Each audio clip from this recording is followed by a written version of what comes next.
বর্তমান তারেক রহমান উনি বাংলাদেশে এসেছেন, উনি যে ধরনের শোডাউনগুলো দিয়ে যাচ্ছেন এগুলো নিয়ে ইলেকশন কমিশন চুপ রয়েছে।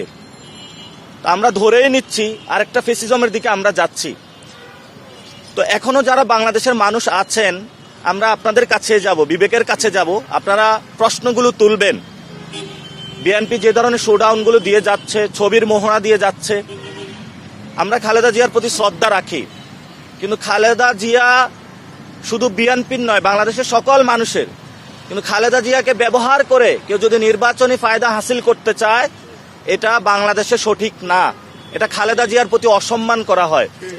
এবং জিয়াউর রহমান যে পথ দেখিয়েছেন সেই পথে আমাদের যাওয়া উচিত। বাংলাদেশ পুনর্গঠনে উনি 19 দফা দাবি দিয়েছিলেন, যে 19 দফা দাবিতে অর্থনৈতিক বৈষম্য দূর করে কিভাবে বাংলাদেশ গঠন করা যায় সেই কথাগুলো বলেছেন।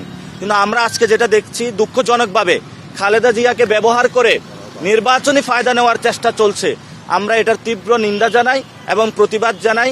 এই জন্য আমরা সকলকে আহ্বান জানাবো, আইন শৃঙ্খলা বাহিনী কোনো দলীয় দাস হবেন না, আজাদির পক্ষে থাকবেন, কারো গোলাম হবেন না।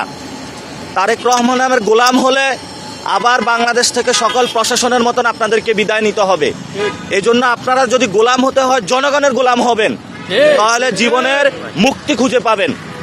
এবং শুধু তাই নয়, আপনারা দেখতে পাচ্ছেন যে ইলেকশন কমিশনার, একজন কমিশনার, উনি বলেছে যে কোনো নির্বাচনী শৃঙ্খলার বিধি ভঙ্গ হচ্ছে না। আমরা মনে করি নির্বাচন কমিশন দিনে দিনে তার আস্থা হারাচ্ছে। এই জন্য নির্বাচন কমিশনকে জনগণের কাছে জবাবদিহিতামূলক আচরণ করার জন্য আমরা তাদেরকে অনুরোধ জানাচ্ছি। সাথে সাথে তারেক রহমানের কাছেও আমরা আবেদন জানাচ্ছি যে কোনো কর্মকর্তা কর্মচারী যদি তৈলমর্দন করতে আসে, বাংলাদেশের মানুষের সাথে গাদ্দারি করতে আসতে, আপনি অফিসে তাদেরকে জায়গা দিবেন না। এনএসআইয়ের মতন একটি আমাদের সমৃদ্ধশালী প্রতিষ্ঠানকে যদি দলীয় কাজে ব্যবহার করা হয়, আমরা এটা তীব্র নিন্দা এবং প্রতিবাদ জানাচ্ছি।